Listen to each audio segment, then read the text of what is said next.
de Carvalho Santos, presidente do IEPREV. Boa tarde a todos. Bem, primeiramente gostaríamos, em nome Tempo de 20 minutos, por favor. Pois não. Tá bom. Ok. Em nome do Instituto de Estudos Previdenciários, nós gostaríamos de agradecer esse convite. Excelentíssimo senhor deputado Carlos Marum, excelentíssimo senhor deputado relator Arthur Maia, demais deputados federais e deputadas federais, meus colegas aqui de bancada. É um prazer enorme falar sobre previdenciário, que é um tema que eu tenho dedicado desde 1999, quando me formei na UFMG, que é o direito previdenciário. Tenho ministrado aulas ao longo de todos esses anos sobre direito previdenciário, e essa reforma previdenciária realmente me preocupa muito pelo encaminhamento que ela tem sido dada. Logo quando ela foi proposta, nós procuramos 28 deputados federais aqui da Casa e formulamos uma petição inicial que foi subscrita por 28 deputados federais, tendo em vista a completa falta de cálculos atuariais, a completa submissão, a falta de submissão e desobediência ao artigo 10 da Constituição Federal, que determina que qualquer proposta que venha reformar o nosso sistema previdenciário tem que se ouvir previamente o Conselho Nacional de Previdência Social, que é o órgão de deliberação colegiada. Esse mandado de segurança foi impetrado, está nas mãos do ministro Celso de Mello, que já determinou as autoridades coatoras para que apresente as devidas informações. Então, o IEPREV tem grande esperança nesse resultado desse mandado de segurança que foi subscrito por 28 honrosos deputados federais dessa Casa. Agora, no que tange a questão da reforma previdenciária... Quando vence o prazo? Quando vence o prazo? Esse prazo, nós temos 10 dias, as autoridades coatoras devem prestar essas informações no prazo de 10 dias, os ofícios já foram expedidos essa semana, então, provavelmente, na sexta-feira da semana que vem, eles já devem ter apresentado essas informações, quando, então, o ministro Celso de Mello poderá, então, apreciar a medida cautelar que foi requerida. Bem, nós temos uma preocupação muito grande com a PEC 287, porque muito se fala que a idade mínima, e quando a gente está falando aqui de segurança pública, profissionais da segurança pública, isso nos torna ainda mais indignados e revoltados com essa proposta, a idade mínima de 65, porque não é 65 anos, é a partir dos 65 anos.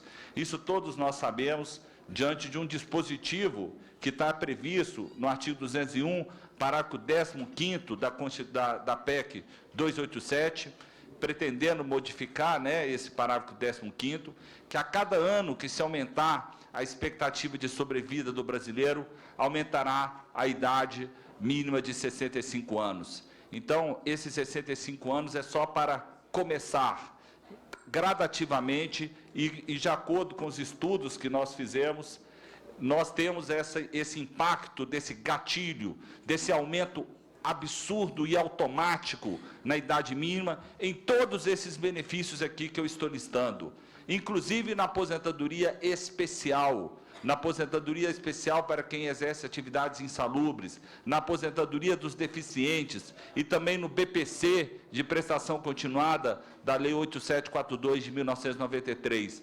Quer dizer, todos esses benefícios aqui, a aposentadoria por idade, a aposentadoria do deficiente e especial, que foi definida a 55 anos, a aposentadoria o BPC, que é o Benefício de Assistência Social do LOAS, que é a partir dos 65 e de 2 em 2 anos vai aumentando até chegar aos 70.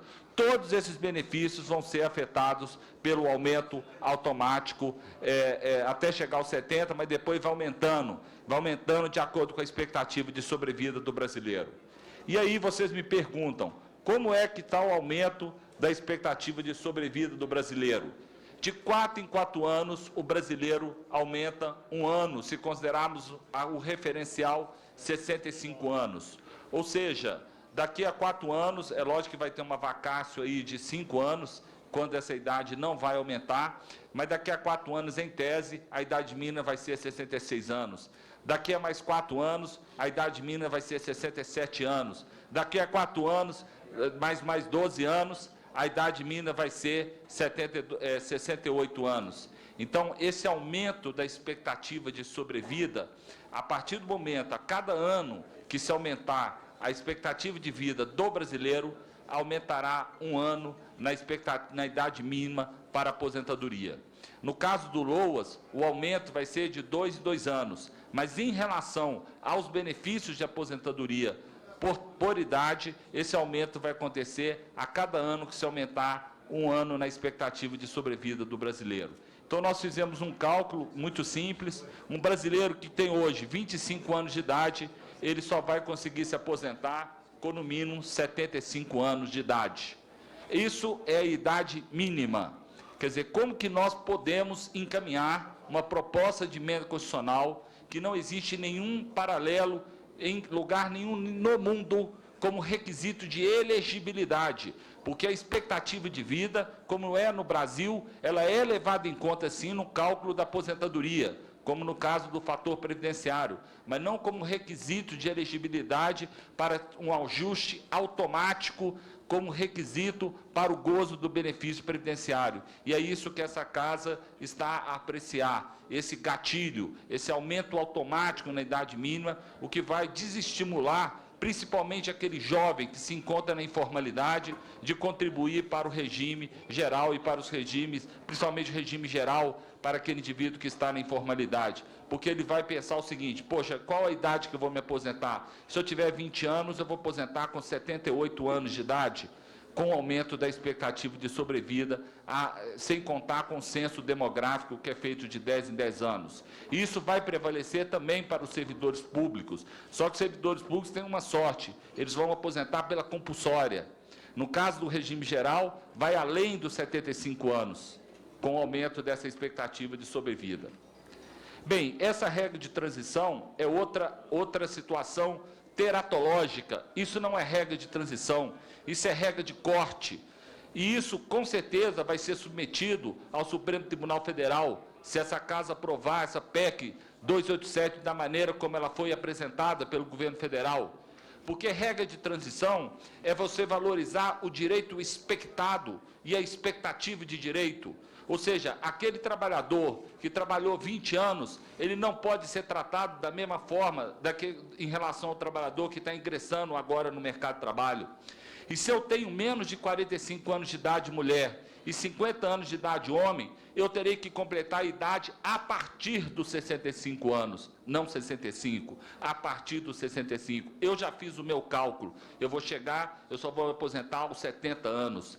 Porém, eu comecei a trabalhar com 16 anos de idade, mas pelo fato de eu não ter 50 anos de contribuição, 50 anos de idade, pelo fato de eu não ter 50 anos de idade, eu sou tratado da mesma forma que um jovem que ingressar no mercado de trabalho, ele vai ter que completar o mesmo requisito etário que o meu.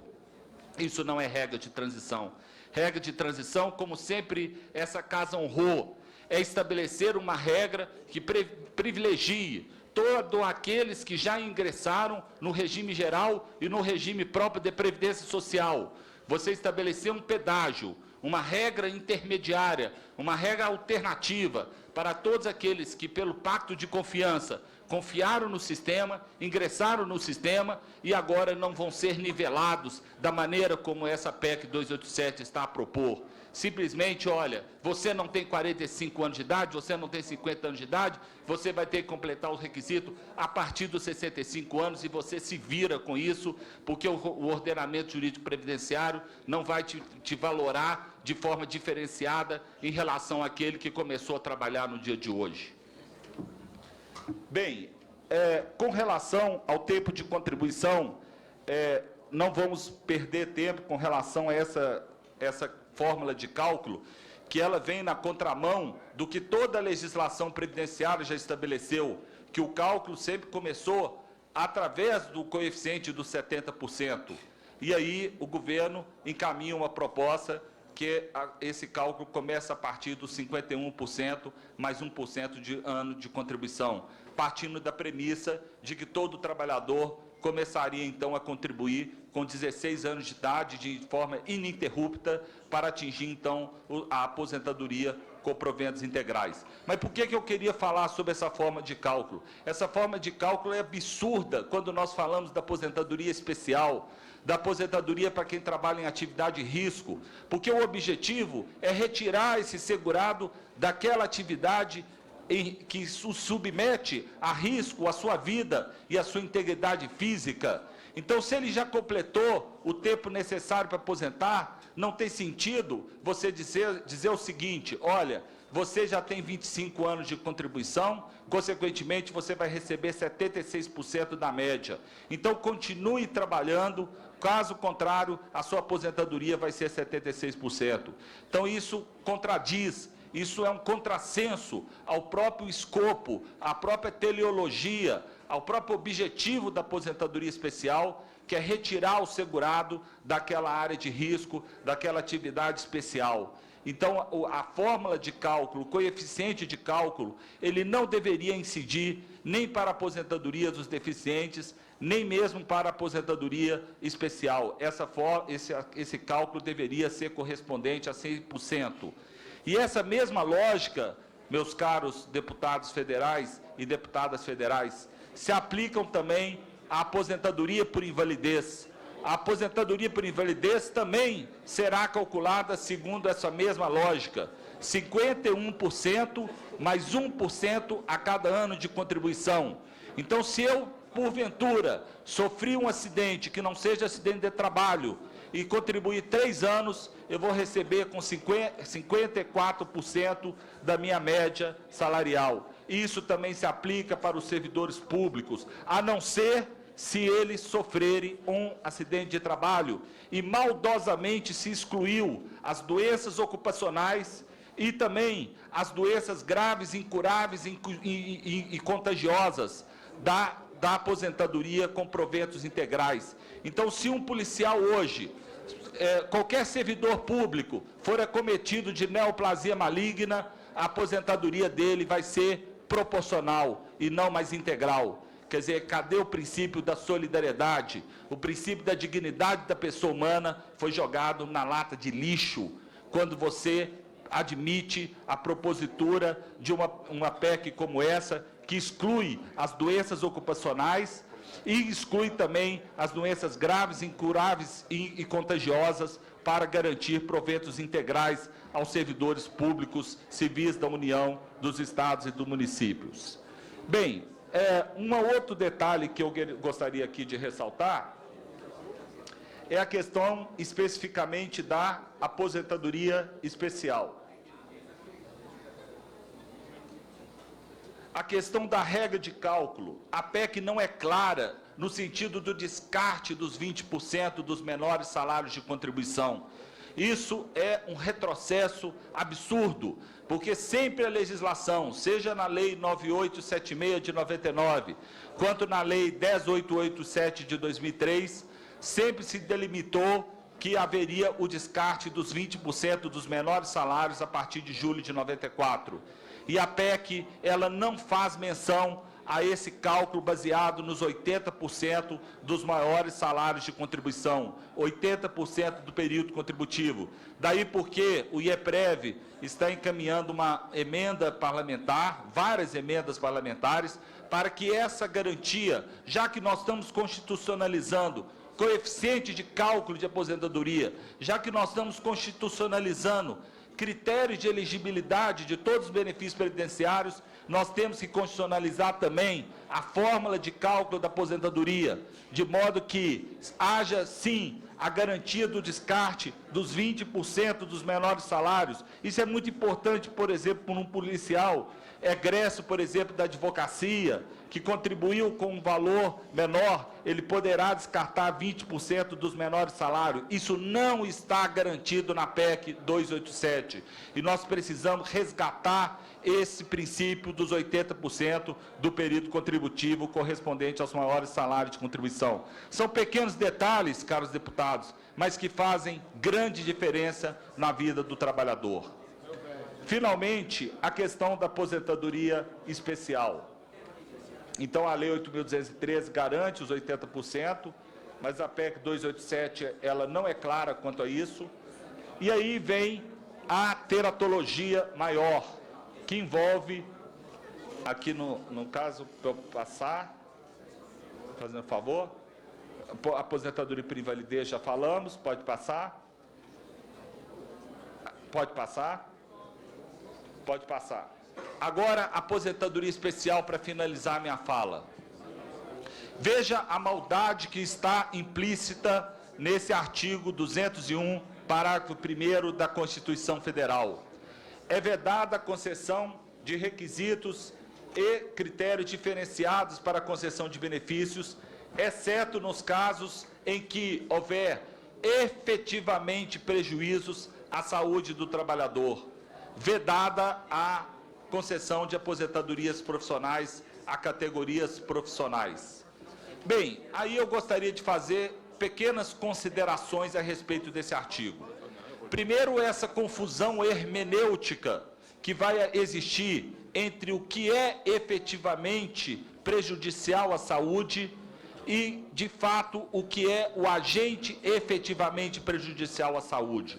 Não há necessidade de nós modificarmos nada no texto constitucional, porque o Supremo Tribunal Federal já entendeu que, se o equipamento de proteção individual, ele efetivamente não proteger o trabalhador, não haverá direito à aposentadoria especial. E se efetivamente o EPI proteger o trabalhador, não haverá direito à aposentadoria especial. Então, essa expressão efetivamente, para mim, ela é totalmente desnecessária e ela poderá gerar uma outra consequência de ordem interpretativa, que é a seguinte: o trabalhador ter que provar que efetivamente ele sofreu um prejuízo à sua saúde ou à sua integridade física, confundindo um benefício de aposentadoria especial com benefício por incapacidade, que é aposentadoria por invalidez, auxílio-doença e auxílio-acidente.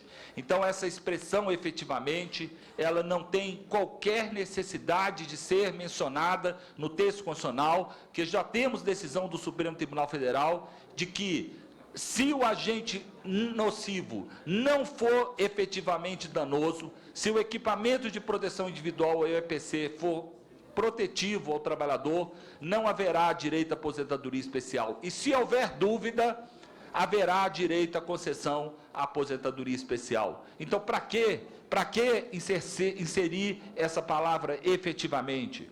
É para confundir o benefício de aposentadoria especial com o benefício de incapacidade? É acabar com a aposentadoria especial? É esse o questionamento que eu insiro aqui. E um outro detalhe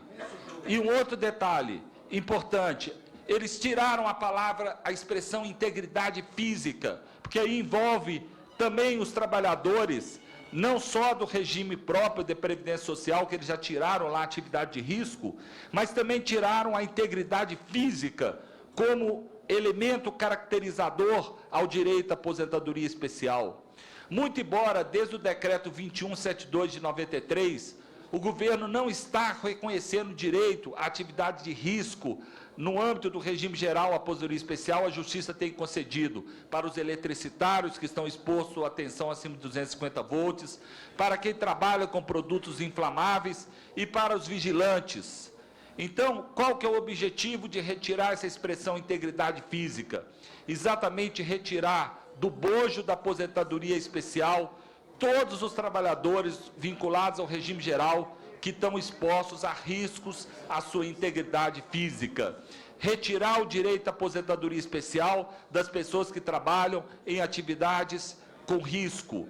E aí nós precisamos rechaçar essa previsão. Manter o texto original do artigo 201, parágrafo 1º da Constituição Federal, que ele garante o direito à aposentadoria especial, não só para quem trabalha em área insalubre, mas também quem trabalha em área perigosa. Então, o objetivo dessa expressão de eliminar o risco à integridade física, nada mais é do que, tal como em relação aos policiais, é acabar com a aposentadoria especial dos trabalhadores vinculados ao regime geral de previdência social, que estão expostos a riscos à sua integridade física, como os eletricitários, como os vigilantes que portam arma de fogo e também em relação àqueles trabalhadores expostos a produtos inflamáveis. Aqui, no meu slide, eu colaciono diversas jurisprudências, diversas decisões dos nossos tribunais que já têm reconhecido a esses trabalhadores o direito à aposentadoria especial,